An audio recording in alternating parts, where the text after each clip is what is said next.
Hello students, आज का हमारा टॉपिक है हिस्ट्री का the making of national movement 1870 से लेकर 1947 तक।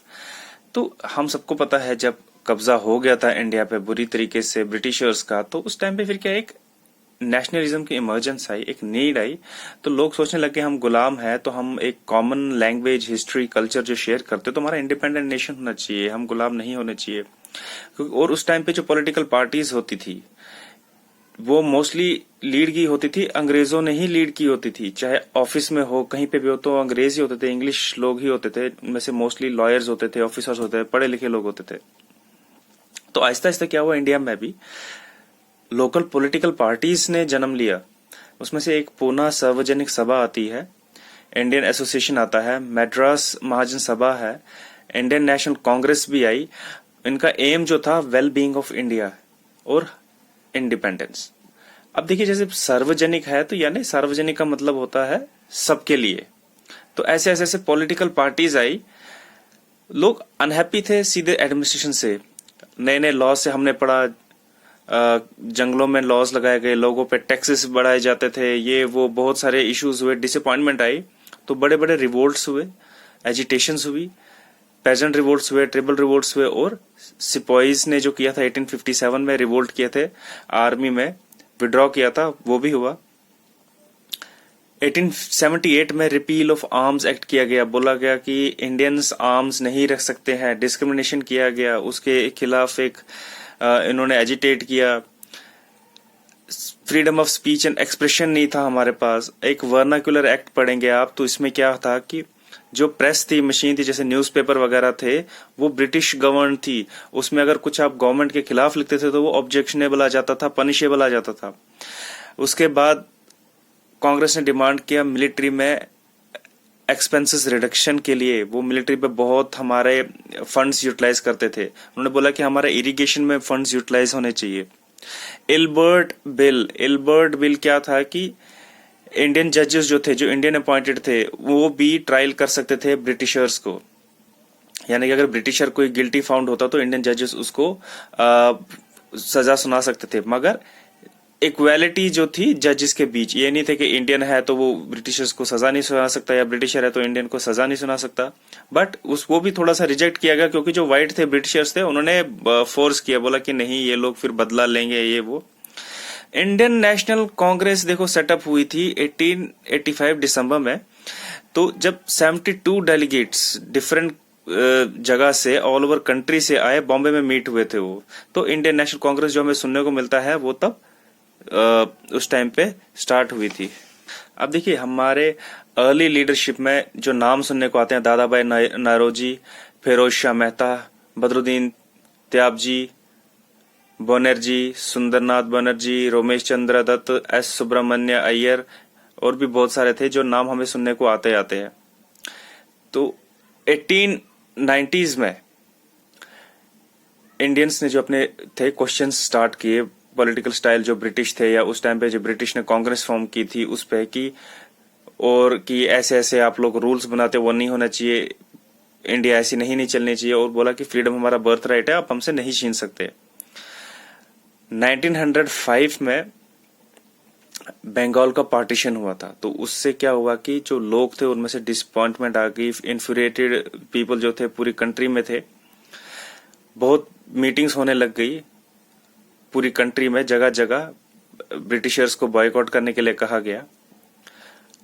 इसी दौरान देखिए, अब 1906 की बात है, ढाका में ग्रुप ऑफ मुस्लिम्स, लैंडलॉर्ड्स और नवाब थे, वो इकट्ठे हुए। उन्होंने भी अपना एक मुस्लिम लीग फॉर्म किया 1906 में। और 1919 की जब बात की, उसके बाद स्ट्रगल्स तो मतलब बहुत ही पीक पे चले गए, बहुत बहुत पीक पे स्ट्रगल्स चले गए, और ये मास मूवमेंट चले गए।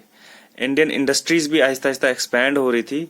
और 1914 से 1918 तक फर्स्ट वर्ल्ड वार हुआ था। तो उस वर्ल्ड वार के दौरान ही इंडियन इंडस्ट्रीज को थोड़ा सा एक्सपेंशन मिला। और यही दौरान है जहां महात्मा गांधी का भी रोल आता है बहुत बड़ा, ऐसे एज ए लीडर वो इमर्ज हुए थे। तो महात्मा गांधी जी जब इमर्ज हुए तो उन्होंने बहुत सारे प्रोटेस्ट किए, एजिटेशंस किए, बट पीसफुल माना जाता था प्रोटेस्ट। इनका एम था कि कोई लड़ाई झगड़ा, अहिंसा नहीं करनी। तो पहला राउलेट सत्याग्रह हुआ 1919 में, इन्होंने लीड किया था against restrict people's basic freedoms. तो ये फर्स्ट मूवमेंट के नाम से जाना गया। इन्होंने क्या किया, जो बेसिक नीड्स थी, फ्रीडम्स थी, बोलने की आजादी, चलने की, घूमने फिरने की, अपना काम करने की, उस पर क्वेश्चंस उठाए। उसके बाद क्या हुआ, खिलाफत एजिटेशन एक हुआ, उसी के साथ साथ आगे नॉन कोऑपरेशन मूवमेंट भी चला। तो खिलाफत एजिटेशन जो है नवंबर 1919 में स्टार्ट हुआ। इसमें क्या हुआ कि ये पहला फर्स्ट मुस्लिम मूवमेंट माना जाता था। जब फर्स्ट वर्ल्ड वॉर हुआ तो उस पर टर्की ने क्या किया, जो कैलिफ थे वहां पे सैंक्शंस प्लेस किए मुस्लिम्स पे, और उस एम्पायर को चलने नहीं दिया। ये ट्रीटी ऑफ सेवरीज के नाम से जाना जाता है। तो इसमें मुस्लिम्स जो थे काफी डिसअपॉइंट हो गए थे। तो इस एजिटेशन के साथ साथ ही क्या हुआ, महात्मा गांधी जी ने एक और जो है साथ साथ में ज्वाइन किया, खिलाफत आंदोलन के साथ साथ एक और आंदोलन चलाया, एजिटेशन किया। तो 1920 में नॉन कोऑपरेशन मूवमेंट इसके साथ जो चला था, तो बॉयकॉट किया इन्होंने गवर्नमेंट इंस्टीट्यूशंस का, ऑफिसर्स का, बोला कि खादी का यूसेज होना चाहिए, विदेशी कपड़े नहीं पहनेंगे।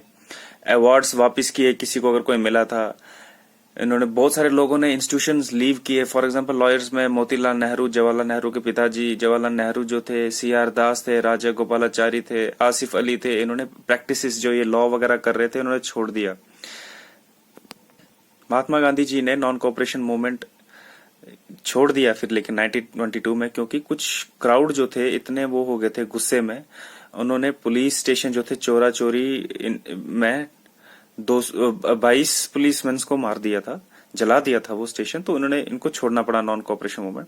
तो 1920s मिड 20s की बात आती है तो वहां पे आरएसएस का भी फॉर्मेशन हुआ था। और देखिए एक्सट्रीमिस्ट की बात करें जो कि गर्म मिजाज के थे, भगत सिंह, राजगुरु, चंद्रशेखर आजाद की बात आती है, ये लोग भी राइज हुए उस टाइम पे। वहां से जैसे गांधी जी का मैंने बोला, वो पीसफुली वो प्रोटेस्ट करते थे, मगर ये एक्सट्रीमिस्ट माने जाते थे। ये बोलते थे कि उनका एक एम था कि नहीं जी हम बदला लेंगे, हम भी लड़ाई झगड़े से या अपना अपना हक छीन के रहेंगे। तो इनका एक इंसिडेंट आता है, 8 अप्रैल 1929 को उन्होंने बॉम्ब फेंका था असेंबली में, और इन्होंने उनको पकड़ा भी था जिन्होंने लाला लाजपत राय जी को एक बार प्रोटेस्ट में किसी ने लाठी मारी तो उनकी डेथ हो गई थी। तो उनका बदला लिया इन्होंने, असेंबली में बॉम्ब भी फेंका। तो ये एक्सट्रीमिस्ट माने जाते थे। वैसे ही 26 जनवरी 1930 को इंडिपेंडेंस डे ऑब्जर्व किया गया था पूरी कंट्री में under the leadership of Jawaharlal Nehru. Dandi march, जिसको सॉल्ट लॉ ब्रेक मार्च भी बोलते हैं, 1930 में हुआ था। बोले कि हम अपना नमक खुद बनाएंगे, नमक पे टैक्स क्यों लगेगा, नमक बेसिक चीज है, ये क्यों सरकार खुद बनाएगी। तो गांधी जी ने ही ये लीड किया था। वहां से विमेन भी जो थी कंट्री में वो भी स्ट्रगल में साथ देने लग गई। अंबाबाई जी का नाम आता है, वो कर्नाटक की थी, उन्होंने भी बहुत सारे पार्टिसिपेशन में हिस्सा लिया और खुद भी पार्टिसिपेशन लीड करते थे अगेंस्ट द गवर्नमेंट। और एक इलेक्शंस भी 1935 में हुए थे जिसमें गवर्नमेंट ने अनाउंस किए थे वो इलेक्शन। कांग्रेस ने 7 सीटों पे कब्जा किया था, 11 प्रोविंसेस पे, 11 प्रोविंसेस में से 7 प्रोविंसेस पे कब्जा किया था। 8 अगस्त 1942 को जब सेकेंड वर्ल्ड वॉर चल रहा था, तो उस टाइम पे क्या हुआ, क्विट इंडिया मूवमेंट चलाया महात्मा गांधी जी ने, और 1943 के एंड में लगभग 90,000 पीपल अरेस्ट भी हुए थे इस क्विट इंडिया मूवमेंट के चलते। तो पार्टीशन के तरफ जा रहा था इंडिया। कैसे कि ब्रिटिश ने क्या किया, जब छोड़ा इंडिया छोड़ा, जाते जाते उन्होंने हिंदू और मुस्लिमों के बीच फूट डाल दी। तो 1947 में क्या हुआ, इंडिपेंडेंस भी ऑब्जर्व हुआ। 16 अगस्त 1947 को बहुत ज्यादा राइट्स ब्रेक हुए, हिंदू और मुस्लिम बहुत मर गए आपस में लड़ते लड़ते, और बहुत ज्यादा टेंशन भी हो गई थी। और मुस्लिमों ने डिमांड की थी कि उनको एक सेपरेट नेशन चाहिए, मुस्लिम नेशन, जो कि पाकिस्तान के फॉर्मेशन में गया बाद में। और वहीं पे इंडिया के 2 हिस्से हो गए, एक इंडिया का रह गया और दूसरा पाकिस्तान। तो स्टूडेंट्स यही था हमारा आज का टॉपिक।